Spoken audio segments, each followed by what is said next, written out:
This is Dr. Shraddha Singh Chauhan from Shri Agrasen PG College of Education, CT Jamdoli, Jaipur. This is Dr. Shraddha Singh Chauhan from Shri Agrasen PG College of Education, CT Jamdoli, Jaipur. आज का हमारा topic है coherent sources and incoherent sources, कला संबद्ध स्रोत तथा कला असंबद्ध स्रोत. Coherent and incoherent sources of waves, कला संबद्धता तथा कला असंबद्ध स्रोत. जब दो प्रकाश स्रोतों से किसी बिंदु पर प्राप्त तरंगों के मध्य कलांतर का मान समय के साथ परिवर्तित नहीं होता है, अर्थात वह नियत रहता है, तो ऐसे स्रोत कला संबद्ध स्रोत कहलाते हैं. यह गुण कला संबद्धता कहलाता है. वास्तव में इस प्रकार के दो स्वतंत्र स्रोतों को प्राप्त करना संभव नहीं होता है, लेकिन यदि किसी विधि द्वारा प्रकाश के एक ही स्रोत से दो स्रोत बना ले तो किसी क्षण एक स्रोत से उत्पन्न तरंग की कला में परिवर्तन होने पर उसी क्षण दूसरे स्रोत से उत्पन्न तरंग की कला में उतना ही परिवर्तन होगा. इस प्रकार उन स्रोतों से उत्पन्न तरंगों के बीच तरंगों के मध्य कलांतर नियत रहता है. इनकोहेरेंट सोर्स वे प्रकाश स्रोत जिनसे किसी स्थान पर प्राप्त प्रकाश तरंगों में कोई निश्चित कला संबंध न हो, अर्थात तरंगों में कलांतर समय के साथ परिवर्तित होता रहे, कला असंबद्ध स्रोत कहलाते हैं. आप देख रहे हैं यहाँ पे इनकोहेरेंट सोर्स के अंदर ऑर्डिनरी लाइट है और मोशन ऑफ वेव देख रहे हैं जिसमें कलांतर समय के साथ परिवर्तित हो रहा है. कला असंबद्ध स्रोतों से प्राप्त तरंगों में व्यतिकरण प्रारूप स्थायी नहीं होगा, क्योंकि कभी तरंगे संपोषी व्यतिकरण का प्रतिबंध संतुष्ट करेगी व कभी विनाशी व्यतिकरण का. और ये परिवर्तन इतने कम समय लगभग 10⁻⁻8 सेकंड में होता है कि हमारी आँखें ये देख नहीं पाती हैं, देख नहीं सकती, और हमें केवल औसत तीव्रता ही प्रेक्षित होती है. See the difference between coherent light waves and incoherent light waves. कला संबद्धता को दो भागों में बांटा जा सकता है.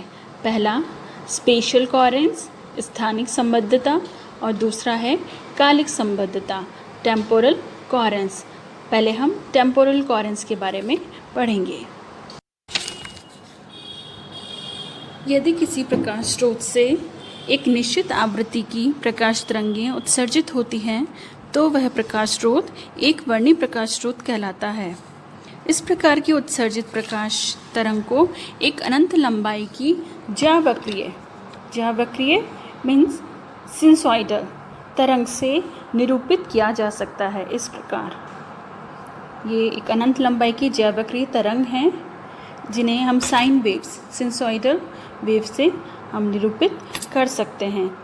इस तरंग के आवृत्ति वर्णक्रम, फ्रीक्वेंसी स्पेक्ट्रम, ये जो आपके सामने ये फिगर शो हो रहा है, ये इसका फ्रीक्वेंसी स्पेक्ट्रम है के रूप में दर्शाया जा सकता है. आप सामने एक ग्राफ देख रहे हैं. एक ज्यावक्रीय तरंग से निरूपित किया गया एक फॉर्म है, साइन वेव्स हैं.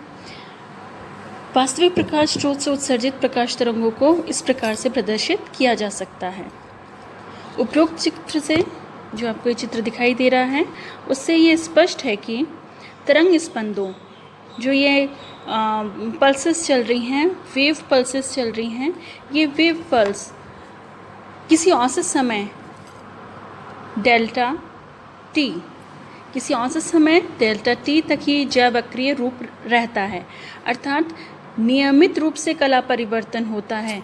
आप ये देख रहे हैं, नियमित रूप से इसके अंदर कला परिवर्तन हो रहा है. डेल्टा T1 अलग है, डेल्टा T2 अलग है, डेल्टा T3 अलग है और डेल्टा T4 अलग है. अर्थात नियमित रूप से कला परिवर्तन होता है तथा इसके पश्चात अचानक यादृच्छिक रैंडमली यादृच्छिक रूप में कला परिवर्तन हो जाता है और इस परिवर्तन कला का पूर्वानुमान नहीं किया जा सकता। अतः विभिन्न परमाणुओं से उत्सर्जित तरंग स्पंदों में समय डेल्टा टी के अंदर की कला संबद्धता संभव हो सकती है। इस प्रकार समय डेल्टा टी को संबद्धता काल कोहेरेंस टाइम, डेल्टा टी को हम कोहेरेंस टाइम संबद्धता काल कहते हैं तथा इस प्रकार की कला संबद्धता कालिक संबद्धता टेम्पोरल कोहेरेंस कहलाती है। टेम्पोरल कोहेरेंस कहलाती है। कालिक संबद्धता का मापन संबद्धता लंबाई कोहेरेंस लेंथ से भी किया जा सकता है। तो संबद्धता लंबाई को रिप्रेजेंट हम किससे करेंगे? हम उसको L से रिप्रेजेंट करेंगे। कालिक संबद्धता का मापन संबद्धता लंबाई कोहेरेंस लेंथ से भी किया जाता है। वह दूरी जो संबद्धता काल डेल्टा टी में प्रकाश तरंग संचय करती है संबद्धता लंबाई कहलाती है। तो संबद्धता लंबाई क्या होगी? संबद्धता लंबाई होगी हमारे पास L equals to C delta T. यहाँ पे डेल्टा टी हमें पता है समय है और L संबद्धता लंबाई है और C प्रकाश तरंग का वेग है। इस ग्राफ को देखते हैं। ये ग्राफ संबद्धता लंबाई आवृत्ति के पद में है। जब हम बात कर रहे हैं एक वर्णी प्रकाश स्रोत के लिए आवृत्ति, तो आवृत्ति परास हमारी हो जाएगी यहाँ पे डेल V इक्वल्स टू 0। आप ग्राफ देख रहे हैं यहाँ पे डेल V डेल्टा V यहाँ पर आवृत्ति परास है जो कि 0 होगी एक वर्णी प्रकाश स्रोत के लिए। लेकिन अगर यदि हम वास्तविक प्रकाश स्रोत की बात करते हैं तो आवृत्ति परास 0 से अधिक माना डेल्टा V होती है। अर्थात तरंग दैर्ध्य लैम्ब्डा की प्रत्येक स्पेक्ट्रमी रेखा में एक परिमित विस्तार डेल्टा लैम्ब्डा होता है। यहाँ जो आप ये चित्र देख रहे हैं किसी स्रोत के आवृत्ति स्पेक्ट्रम को दर्शाता है। Temporal coherence, coherence length and purity of a spectral line, कालिक संबद्धता लंबाई तथा स्पेक्ट्रमी रेखा की परिशुद्धता। आप ये देख रहे हैं coherence length in terms of frequency. इस प्रकार स्पेक्ट्रमी रेखाओं में एक परिमित परिशुद्धता फाइनाइट प्योरिटी होती है। इस शुद्धता को यदि Q से, या हमने इसको Q से निरूपित किया हुआ है, ये देखिए Q, तो Q से निरूपित कर रहे हैं और इसे निम्न संबंध द्वारा परिभाषित कर सकते हैं कि Q the purity of finite purity is lambda by delta lambda. गणितीय रूप से ये सिद्ध किया जा सकता है कि किसी वास्तविक प्रकाश स्रोत से उत्सर्जित प्रकाश तरंगों का संबद्ध काल डेल्टा टी उसकी आवृत्ति परास डेल्टा V के व्युत्क्रम मीन्स रेसिप्रोकल की कोटि का होता है।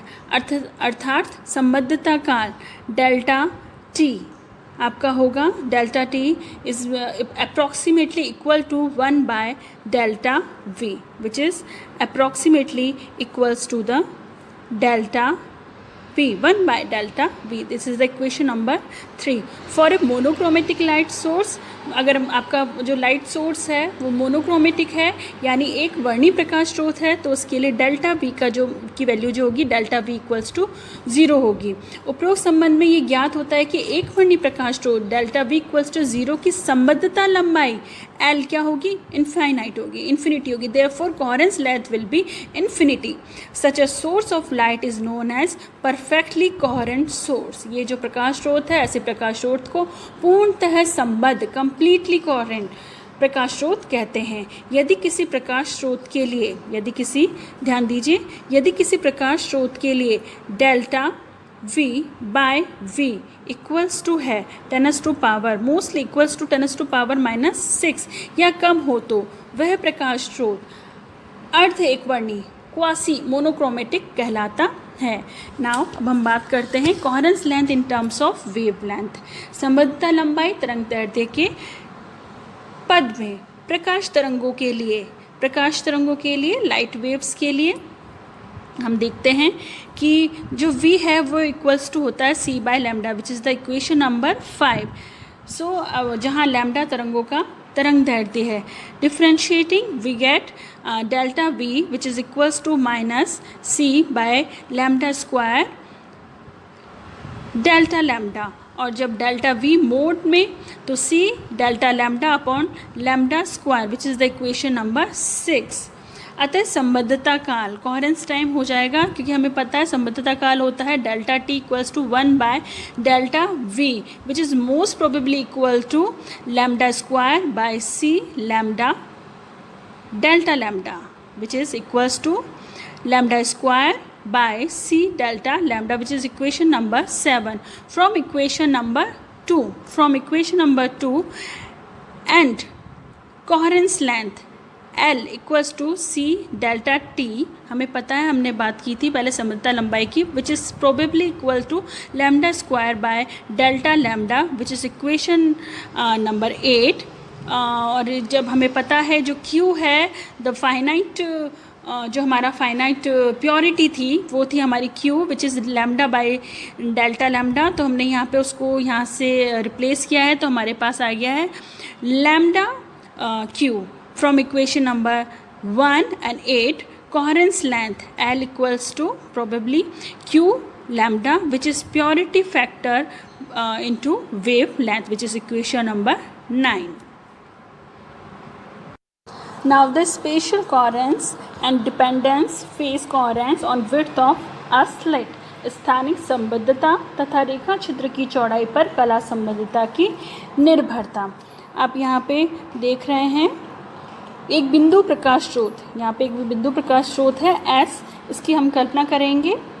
इस स्रोत S के कारण संचरण दिशा में, ये इसकी संचरण दिशा है, संचरण दिशा में रेखा पर स्थित दो बिंदुओं P1 व P2 पर प्राप्त तरंगों की कला संबद्धता पर विचार करते हैं। बिंदु P1 व P2 पर प्रकाश तरंग की कला संबद्धता दूरी P1 P2 तथा काल संबद्धता पर निर्भर करती है। यदि प्रकाश स्रोत की संबद्धता लंबाई L equals to C delta T और दूरी P1 P2 से बहुत अधिक है तो स्रोत S से उत्सर्जित तरंग की बिंदु P1 तथा P2 पर कला संबद्धता होगी, क्योंकि ये बिंदु एक ही नियमित ज्यावक्रीय रेगुलर सिनुसॉइडल ज्यावक्रीय, हमने पहले ज्यावक्रीय बात की थी, साइन वेव्स सिनुसॉइडल तरंग पर स्थित होते हैं। यदि संबद्धता लंबाई L दूरी P1 P2 से कम है, यदि संबद्धता लंबाई, ध्यान दीजिए, L दूरी P1 P2 से कम है तो बिंदु P1 व P2 स्रोत से उत्सर्जित तरंगों के अलग अलग पैकेटों में स्थित होंगे और इनमें किसी प्रकार का कला संबंध नहीं होगा, अर्थात इस स्थिति में बिंदु P1 व P2 में स्थानिक संबद्धता नहीं होगी। वास्तविक प्रकाश स्रोत बिंदुवत नहीं होते हैं। प्रकाश स्रोत के सम्मुख रेखा छिद्र रखकर स्रोत का आकार छोटा किया जाता है। वापस रिपीट करती हूँ, वास्तविक प्रकाश स्रोत बिंदुवत नहीं होते हैं। Actual source of light is not a point source, rather it is extended. ये वास्तविक प्रकाश स्रोत बिंदुवत नहीं होते हैं। प्रकाश स्रोत के सम्मुख रेखा चित्र रखकर स्रोत का आकार छोटा किया जाता है। रेखा चित्र की चौड़ाई अत्यल्प रखी जाती है। मान लीजिए आप, जैसा कि इस डायग्राम में फिगर 2 में आप देख रहे हैं कि मान लीजिए ये चौड़ाई a है, स्मॉल a से रिप्रेजेंट किया है। इस रेखा छिद्र S0, इस रेखा छिद्र S0 के सम्मुख दो रेखा छिद्र आप देख रहे हैं S1 और S2 सम्मितः रखकर प्रकाश के व्यतिकरण का अध्ययन किया गया है। यदि इन रेखा छिद्रों S1 व S2 के मध्य दूरी y को, जो इनके मध्य की जो दूरी है उसको अगर हम मैक्सिमम उसका मान लिया जाए, ये S1 व S2 के मध्य हम दूरी देख रहे हैं y को परिवर्तित किया जाए तो y का वह अधिकतम मान क्या कहलाएगा, y मैक्सिमम, जिसके लिए S1 व S2 कला संबद्ध रहते हैं, अर्थात स्पष्ट व्यतिकरण प्रारूप पर्दे पर प्राप्त होता है। स्थानिक कला संबद्धता लंबाई special coherence length L omega से हम डिनोट करेंगे, और जो L ओमेगा है वो क्या कहलाएगी, L ओमेगा जो होगी वो इक्वल होगी L omega which is equals to y maximum which is equation number 1।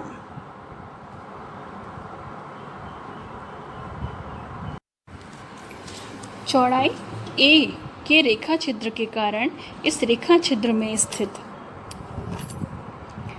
प्रत्येक उत्सर्जन परमाणु से प्राप्त किरणों का कोणीय विस्तार लगभग लैम्डा बाई ए होता है।